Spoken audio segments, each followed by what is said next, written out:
Generic is fine for drugs, not for your marketing.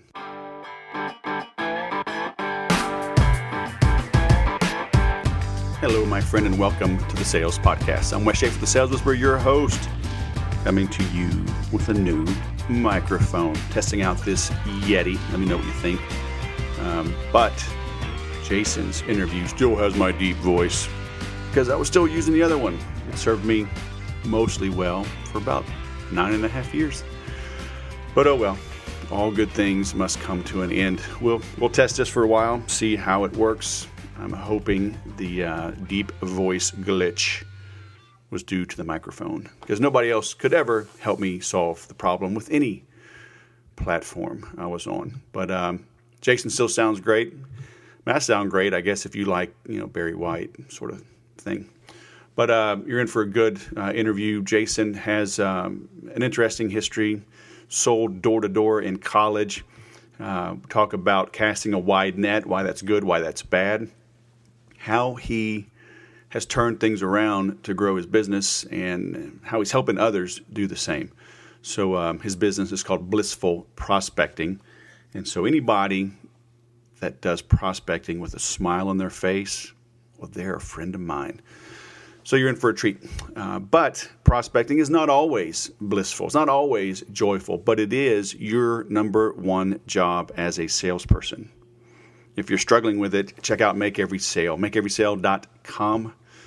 41 videos, workbook, archives, templates, questions, agendas, how to set appointments, how to leave voicemails, and most importantly, live interactive calls with me every week.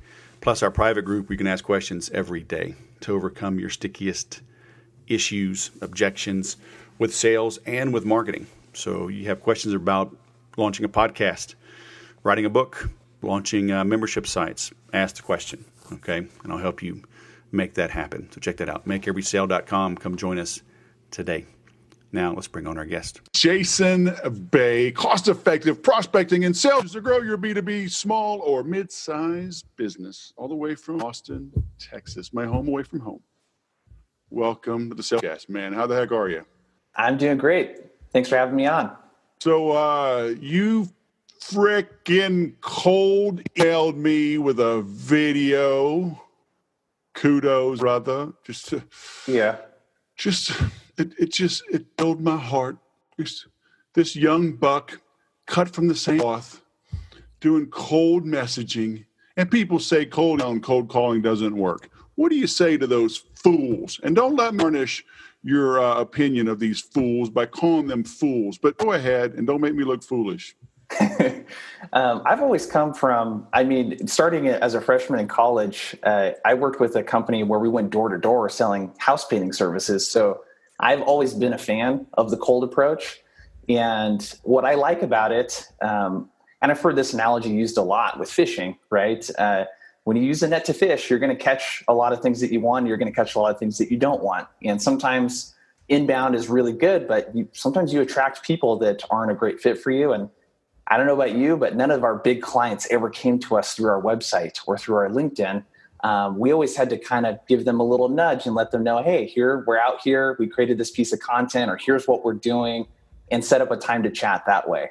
And especially as a small business, if you're looking to work with really big companies and mid-sized companies, or even at the enterprise level, they're probably not going to come to you. So I say if you're not prospecting and cold emailing and cold calling, you're losing out on opportunities to work with your dream clients. You're saying these Fortune 5000 CEOs aren't just hanging around Starbucks on their iPhones, just like doing a Google search for, outbound calling services that they don't that?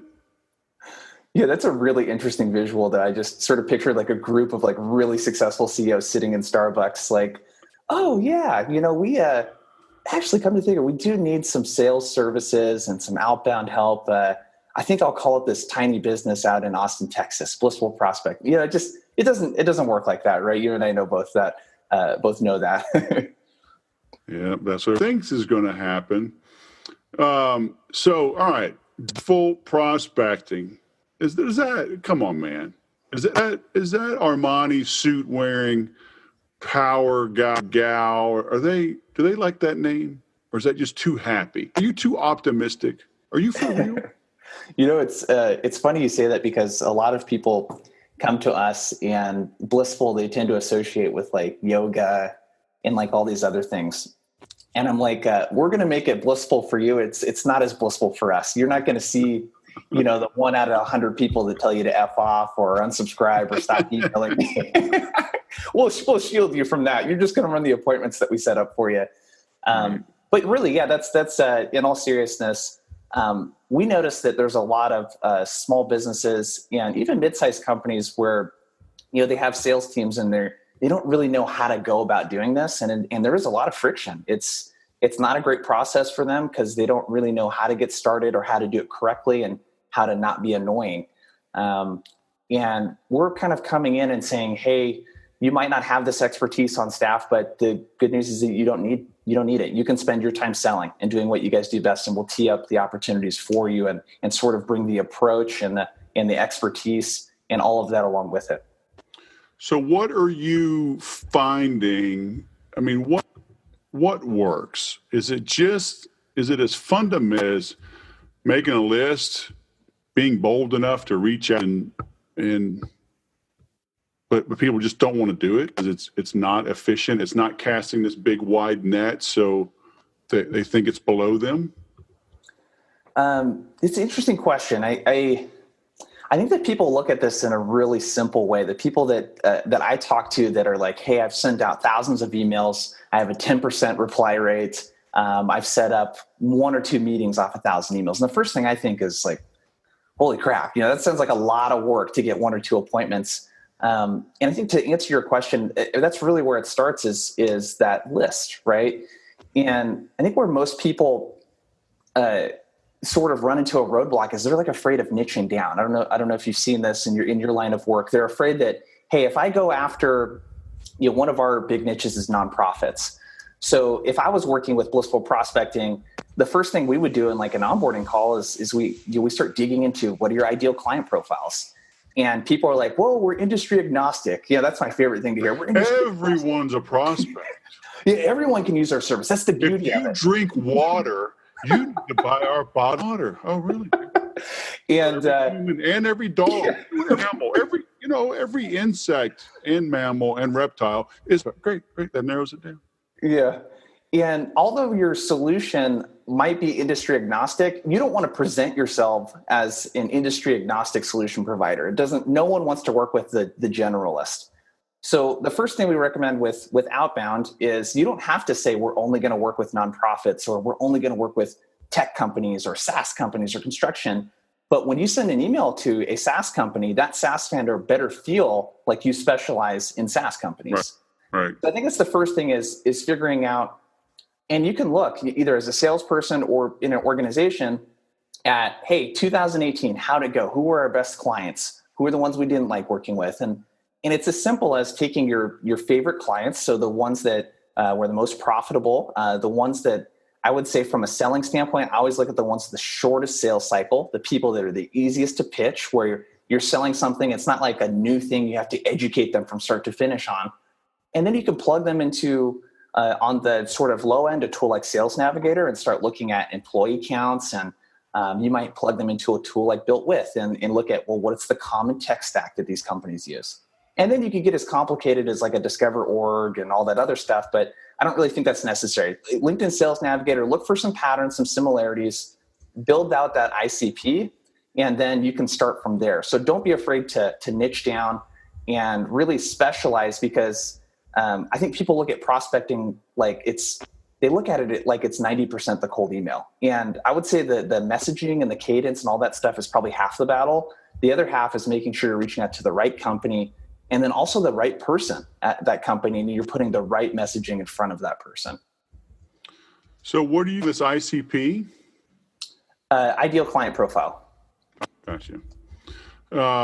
So yeah, I like that. I just pulled this Built With. Hadn't heard of that, but looking at what the company is using, what tools. So maybe it'll just give you some insight, like are they a Salesforce user or other things like that? Is that what it basically, so you have talking points maybe to reach out to them?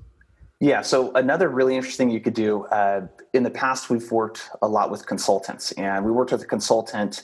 Him and his team do really high-end consulting for business-to-business SaaS companies. So like your Salesforces of the world, and he just helps them with their Facebook ads. So it's very specialized, very niche, One of the things we looked for in the tech stack on companies was, hey, do you already have a Facebook pixel on your website?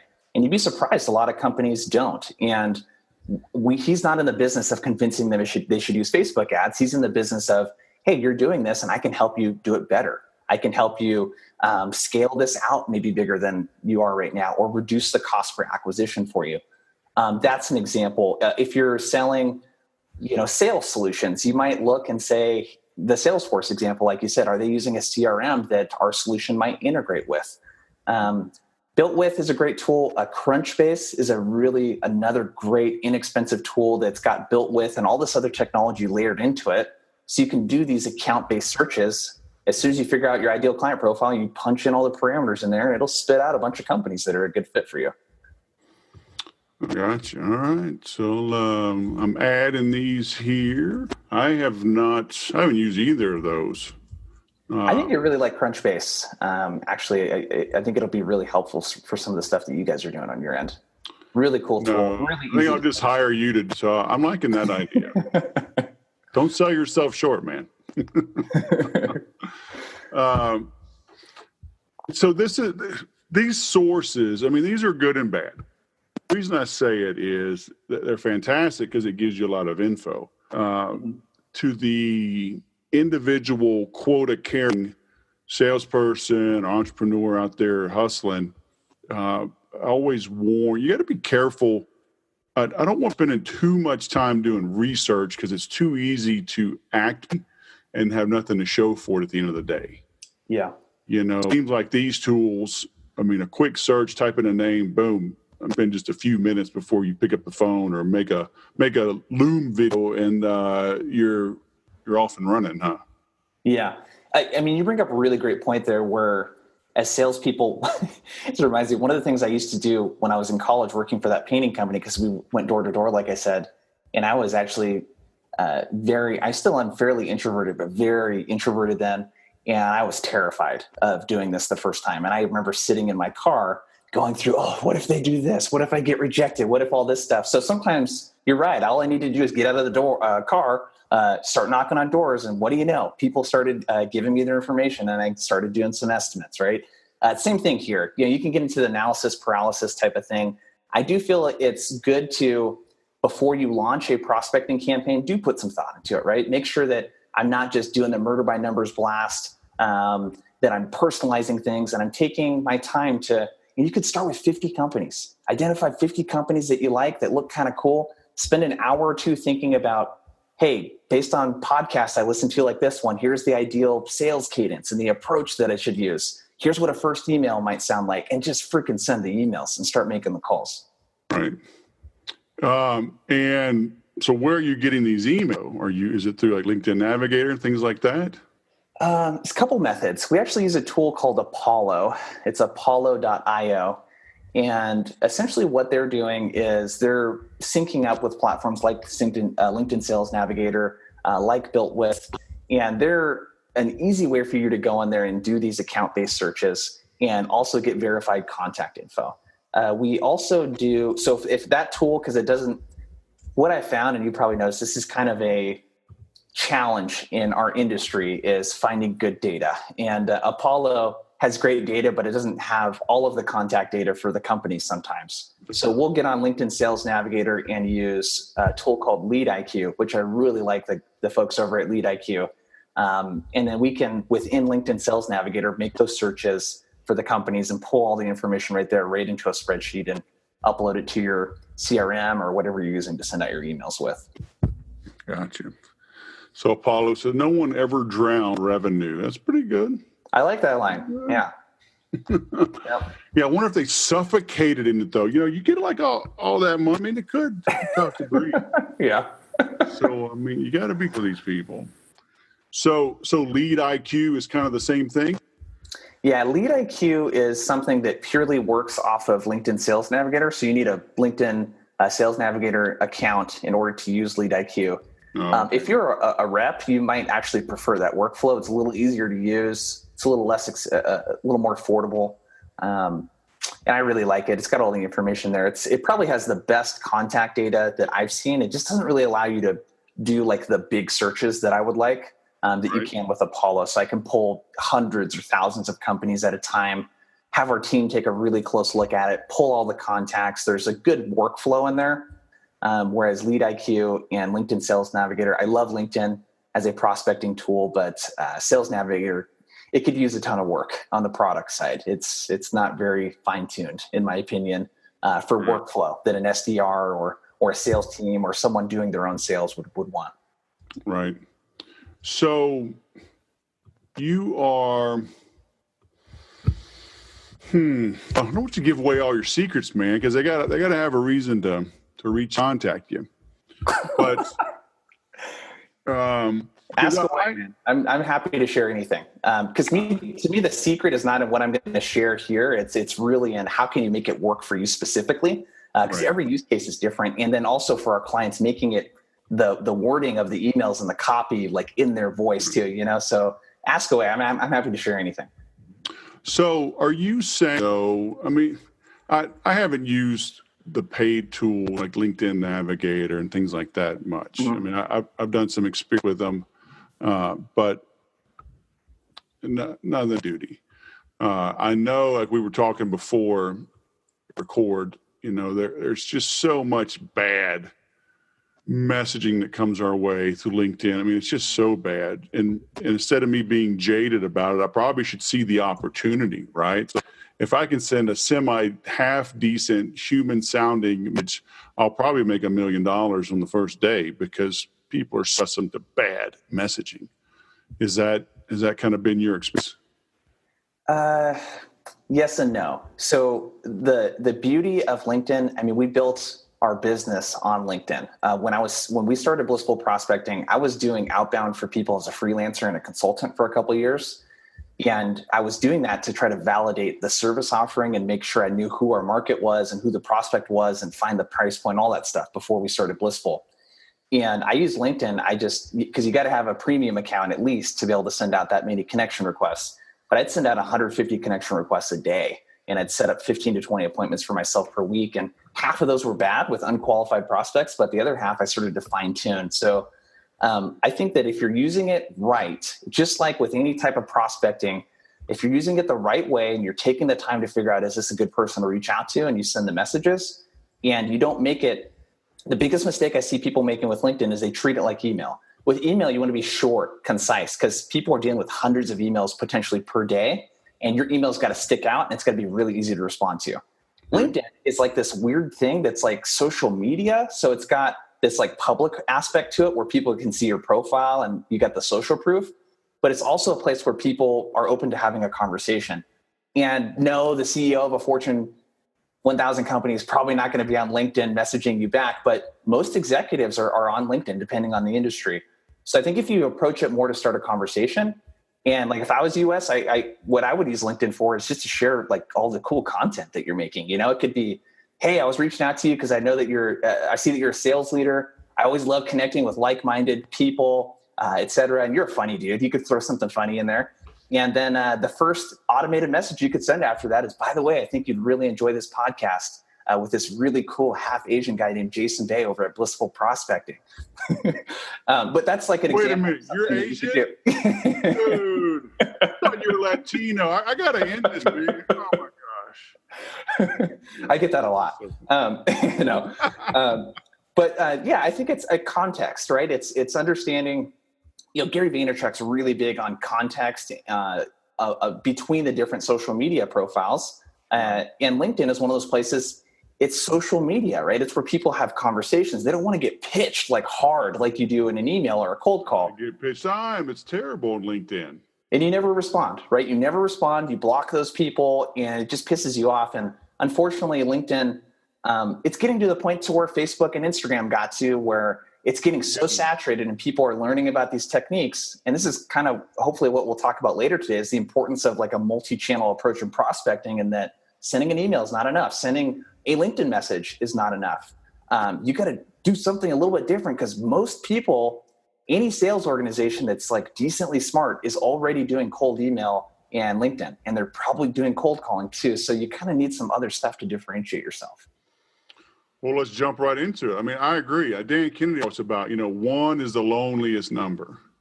You know, it's dangerous if you have one lead source, if you have one source of income, if you have one computer, right? I mean, I got multiple computers. If this crap's boom, the MacBook Pro, it's on, I switch. I mean, redundancy, right? I back up to my computer, I back up to the cloud, I back to Dropbox. So, I mean, one is a dangerous number. So how are you bringing all this together? And how can mortals do this? So to backtrack a little bit, the reason why we started coming up and like looking for other ways to do this sort of stuff is that we read this study. There's this group called the Bridge Group. It's the Bridge Group, bridgegroupinc.com. And what they do is they study inside sales teams. And they studied about close to 500 tech companies over the last 5 years that do a lot of heavy outbound. And one thing they noticed is that in the last 5 years, basically since 2014, the number of quality conversations per day. So they count a quality conversation as you send an email to someone and they said, yes, I'm interested, or no, not interested. You cold called them and they picked up the phone and you had a conversation with them that either moved you forward or stopped. It went from 8 per day in 2014 to 5.1 per day in 2018. And what happened in inverse proportion of that is that the number of attempts to get those conversations went up from 7 to 9. And it's only continuing to go up. So essentially what we're seeing is that it's getting harder and harder and harder to have the same number of conversations. So what they showed in that study is what they called the technology adoption life cycle, and they compared all the tools that people are using for outbound. And what they showed is that about 50% of the people that are doing this stuff, they're already cold calling, they're already doing cold email, they're already using LinkedIn. So if you have an approach that only includes one of those channels, like you're really far behind, especially if you're just doing cold email. Mm-hmm. And what we noticed when we're in our client accounts, and the cool thing about running a prospecting company is that we do the same exact thing for ourselves. So like the email I sent you, that's the same exact stuff that we do for our clients. And one thing that we noticed with our tools is that if we send 100 emails out in a week, we noticed that, we might get half of them to open the email, maybe a 5 to 10% response rate, but there'd be this like 10 or 15 people that had a really high engagement rate. So they were opening emails, clicking on links, but they'd go through an entire 8 to 10 email sequence and never respond. And what we learned from that when we reached out to those people again with video or with a LinkedIn connection request is that these people are really busy and your email just gets buried in the bottom of their inbox. And sometimes that extra little bit of personalization, sending a 30-second video, is all it takes to get them to actually pull the trigger and say, you know what?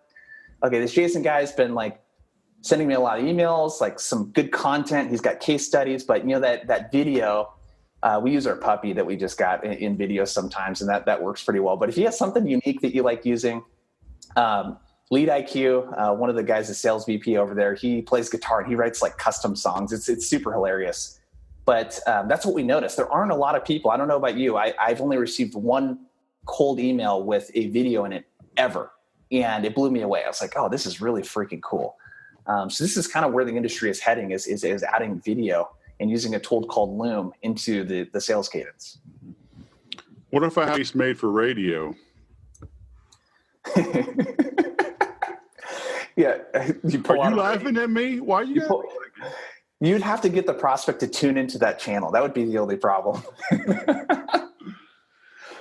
So are you seeing work at big companies, small companies? I mean, is there it doesn't work? So what I've noticed is that the larger the company, because we use this approach. I don't know if you've heard it, like the above the line, below the line approach with selling. Really good book. It's called Selling Above and Below the Line by William Miller. And what he talks about is like how to approach not only sales, but also the prospecting end of things, and looking at catering your messaging depending on if the person's above the line. So these are like executives. So typically C-level, VP level people that are doing decision making and are primarily driven by revenue, profit, wants to reduce risk, et cetera. Versus the below the line individuals are more of like your directors, potentially managers, people that would be using the solution most likely that you're selling. The reason why I bring that up is that the bigger the company, and especially above the line folks, you got to do extra work to get these people's attention. So if you're prospecting to, a lot of our ideal client, for example, for with nonprofits is 11 to 50 employees. Sometimes they respond just to the cold emails and a LinkedIn outreach. Sometimes we don't even need to do video. But for companies, we work with a nonprofit right now. We set up a meeting with Victoria's Secret and like REI and like these really big companies, and we're reaching out to the marketing department. We might have to do a little bit extra. Maybe it's a little bit of extra personalization. Maybe it's a couple extra touches. Maybe it's having better content.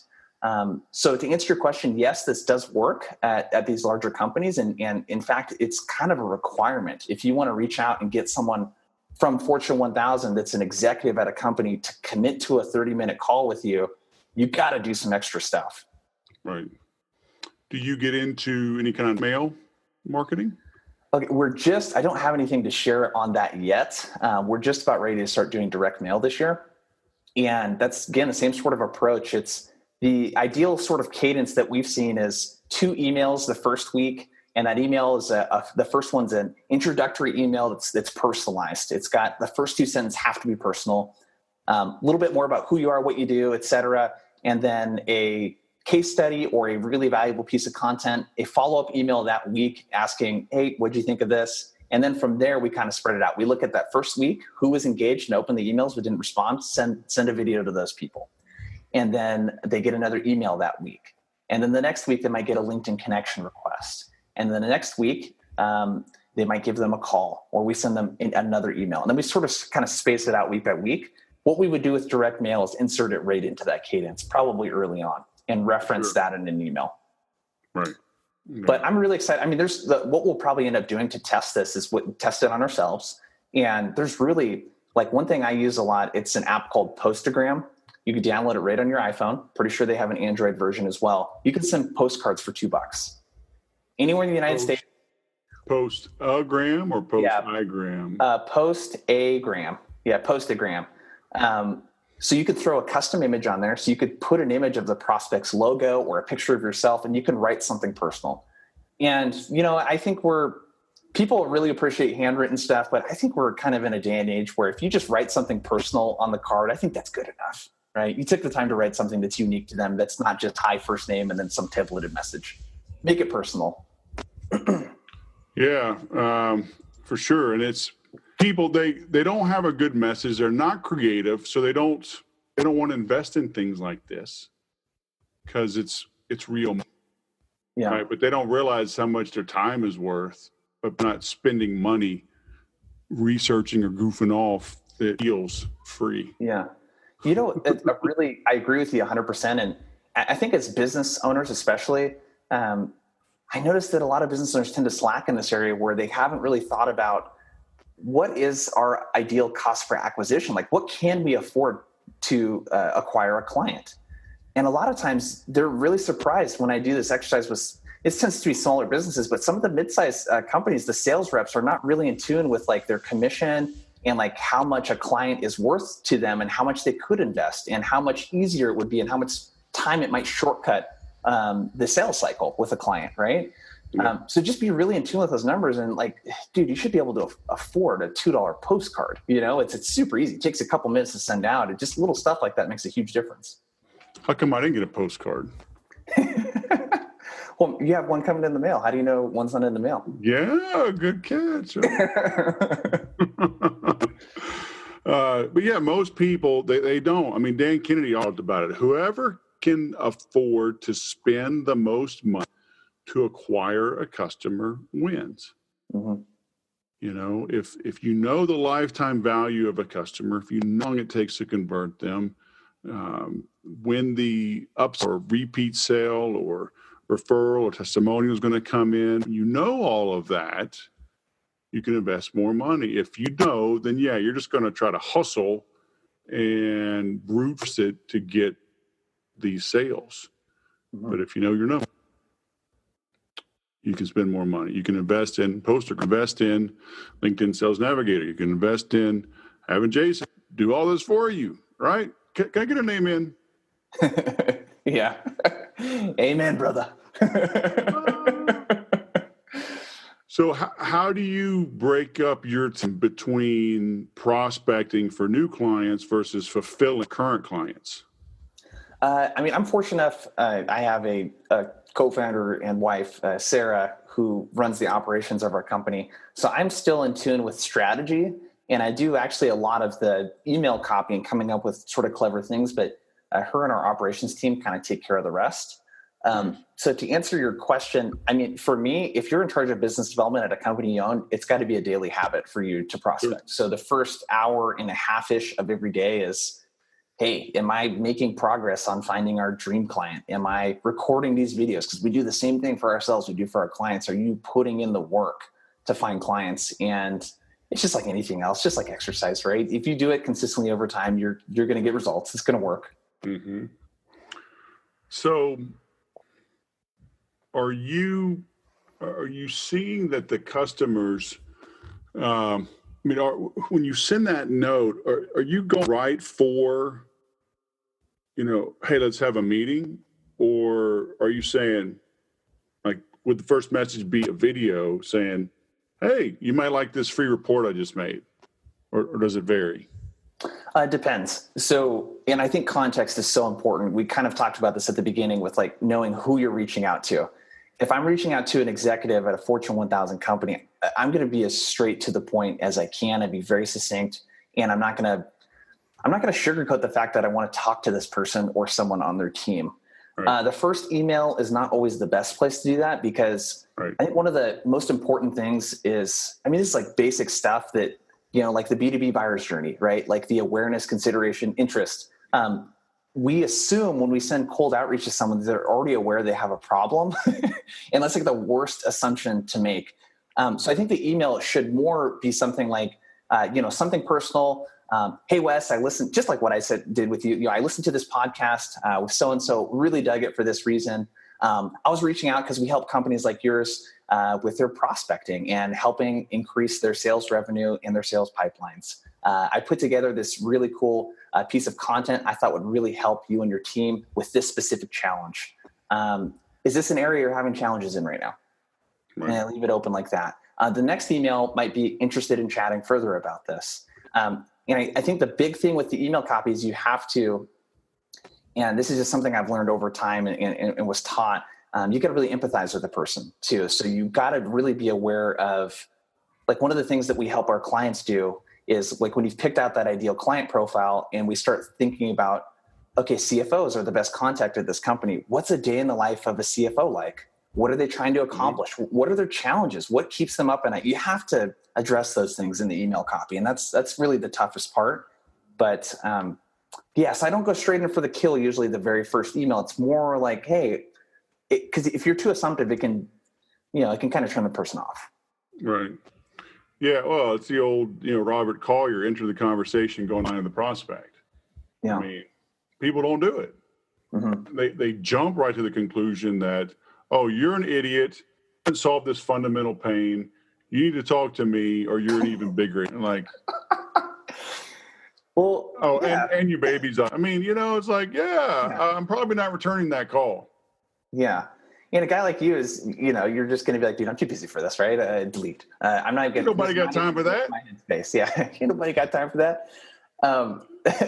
So I think that the empathy is very, very important. And this is something you can research on Google. There's so much great information about what keeps CFOs up at night. You could Google that. CFO challenges in 2019. There's just all kinds of stuff for whoever you're reaching out to just get a little bit of empathy to show the person that you know them, you understand them.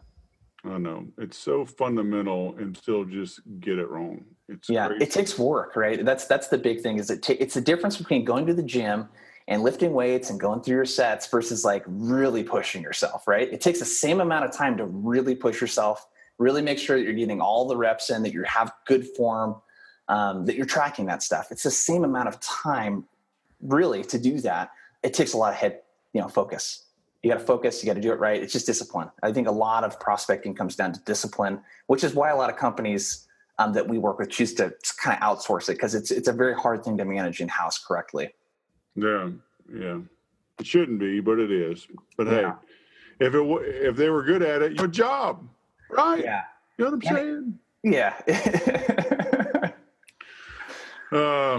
Very cool. I mean, does the phone still work? We don't use the phone at all. One thing that we do that's different, we're not like a sales development rep for hire. What we actually do is we'll send all the outreach on behalf of the client. So if you got like a owner of this nonprofit, let's say, or we work with another company that sells insurance, we're sending you the emails out from that person, the LinkedIn messages out from that person. We have a cool little workflow where they just spend 30 seconds recording a video. We do all the busy work to get it in an email sequence to follow up. And we haven't really had to do calling. If our clients were open to it, I'd love to have them do it. But yeah, we're not really at the point where we've really needed to do it. And I don't know if we really ever will want to do it. Right. So, yeah. Are you finding, does a generic message, or is the ROI good enough for, a custom one-off message? Because like the video you sent me was me. Yeah. Versus a generic, hey, how you doing? Just thought about you. You might like this. Yeah. Great question. We have not seen a generic work because people are not dumb. I mean, most of the people we reach out to are very technical, or they're sales or marketers, and they know marketing automation and how this technology works. They know it's easy to use merge tags in an email. They know it's easy to use something templated and then put a custom image on it, So that stuff doesn't work. It has to be personal, and not every outreach has to be personal. The first email, the very first impression's got to be personalized, and the video that you send them's got to be personalized. And if you could do as much of that within reason, the thing that I recommend and that we've learned is if you kind of 80-20 your approach and say, I'm going to focus 80% of our personalization on the top 20% of like people I really want to work with and people that are actually showing engagement with what we're doing. So if they're opening up emails and clicking on links, I'm going to reward them, so to speak, with something personal and spend time on those people, because there's a certain percentage of people that are never going to be receptive to cold outreach, no matter what you do. Sure. Right. So maybe I misunderstood then, because you have them record a video and then you do the busy work. Mm-hmm. Wouldn't that be a video? No. So what we do is we help them prioritize on a weekly basis. So to use that example, so they'll record like a bunch of them. Yeah. So we'll pick out 10 from last week. Let's say last week's email, these 10 people. Okay. And I'm not even kidding with you, Wes. Like sometimes we see people open emails hundreds of times over the course of 2 or 3 weeks. And that means they're probably forwarding the email around, right? Right. And then we never get a response from them. And then we just send a video to those people. But yeah, it's helping our clients say, hey, if you only have an hour or two a week outside of the calls that we're setting up for you, if you can dedicate that time, we're going to make that really efficient for you. We're going to do all that work to line them up, and we're going to tell you exactly what to say. You just got to show up and say it. Nice. Okay. Yeah, and batching like that is smart. Like my podcast, right? I'm doing 4 views today. That's why anybody, if they watch the video, I'm in the same shirt. I'm not wearing the shirt for a month. Well, yeah, I might, but on these, I'm wearing it one day. Because batching it. But I know. For me, it was weird at first when you're doing record video or audio and there's nobody there. Weird at first. Mm-hmm. So do you kind of coach them? You kind of nudge them? Because sitting in front of an iPhone, your webcam. Yeah. Hi, Jay. You really could benefit. Hi, Joe. You. They feel weird doing that at first, because I know I felt weird for a long time. So that's just how you do it. Yeah, it's going to feel weird, and most of our clients have never done video before. So yeah, we actually go through like an hour training session with them to get it going, just to show them how easy it is. Right. But it usually takes 4 or 5 reps. And the biggest tips I have with this are like if you can arrange the script on your screen pretty close to the camera, you want to make sure you're making eye contact with the camera. That's extremely important. Smiling. And then what we do at the very beginning of the video is they just have a piece of paper or a whiteboard and write the person's name on it. And then the thumbnail of the video and the email has the person's name on it so that they'll know that it's personalized.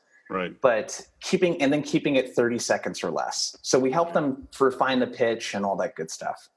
Yeah. I'm gonna write that quick.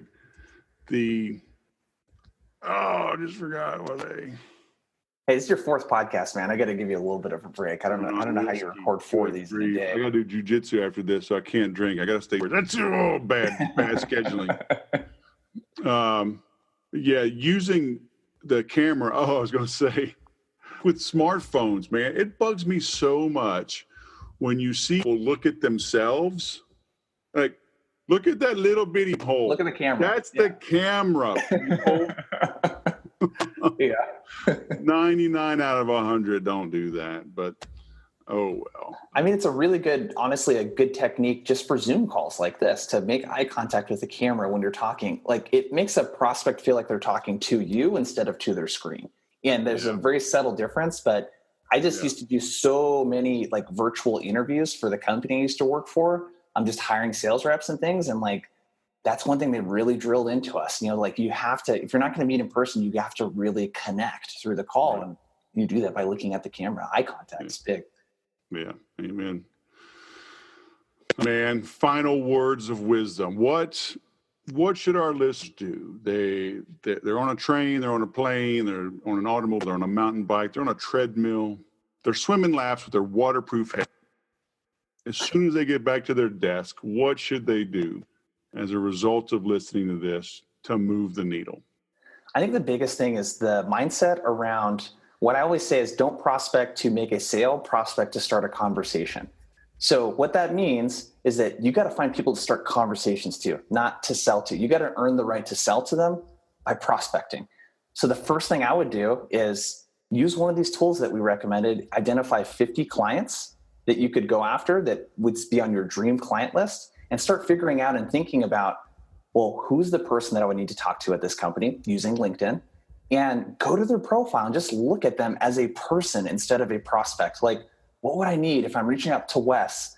What's important to Wes? Well, he's got a podcast. He's obviously likes sales. He seems like a funny guy, right? How would I start a conversation with Wes? He probably gets a ton of emails every day. He's got a podcast that people, a ton of like cool people have been on. He probably gets hit up a lot.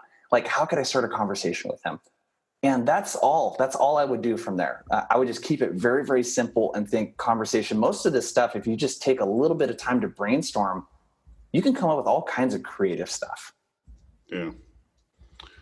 That's it. Take the time. Most don't. That's why they call you and me, man. Right? Yeah. Very cool. All right. Link to everything, Mr. Jason Brace. Blissful Prospecting, and we got your newsletter as well. So, but from in the navigation. But I've linked to both. I've linked to your LinkedIn pro, as well as selling above and below the line. All good stuff, man. And I linked to everything that we mentioned as well. Postogram, Bridge Group resources, Apollo. So lots of good info, man. So, hey, you're proof, dude. This whole cold email stuff works. Cool. Yeah. Thanks for linking to all that stuff. I definitely recommend checking out the newsletter. It's not like a company updates newsletter. I cannot stand those. Your newsletters are really good, by the way. But I love that it's just very actionable in most cases, or very to the point. And we do it the same way. I consume anywhere between 5 and 7 hours worth of content each week on prospecting and sales. And I put that in an email you can consume in like 5 to 10 minutes. So it's got tool recommendations. Instead of linking to an article, I'll tell you the 1 or 2 sentences that I think are the most important for you. So definitely check it out. That'll be the best way to get a feel for us. Okay. I will link to all of that. Thank you, sir. Jason Bay, all the way from Austin. Have a great day. You too. Well, despite the crazy voice, I hope you got a lot out of that. He really did get me with a cold email, with a video. So he's doing things to personalize and customize his work. I just interviewed James Swanwick. That'll come out here later in February. Very successful entrepreneur, lots of good things going on. And we talked about personalizing. We talked about branding. You've got to brand yourself, right? And build that trust by allowing people to get to know you. If you put yourself out there at all, you know how many silly messages stupid templates, boilerplate things that are they're just junk. I don't know why people think that works, but if you can personalize yours a little bit, you're going to stand out in a good way. I'm also doing some work with John Buchan. I've been promoting his stuff, his drunk emails. They work. These guys are making a difference by allowing you to see how different they are. I've always said that. And, one of the sign-offs I used to have on the sales podcast was sell different. Kind of like Apple, think different. Obviously, it's think differently, sell differently, but hey, sell different. And I've always said you prove you're different by being different in every engagement, every encounter. Prove you're different by being different. So Jason did it. John did it. James, you'll hear his interview in a few weeks, how he does it.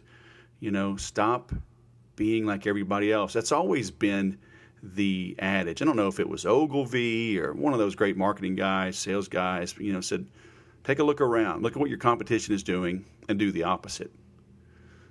That will never let you down. Okay, so if you don't know what to do, look at what everyone else is doing and do something different from them, and you'll be fine.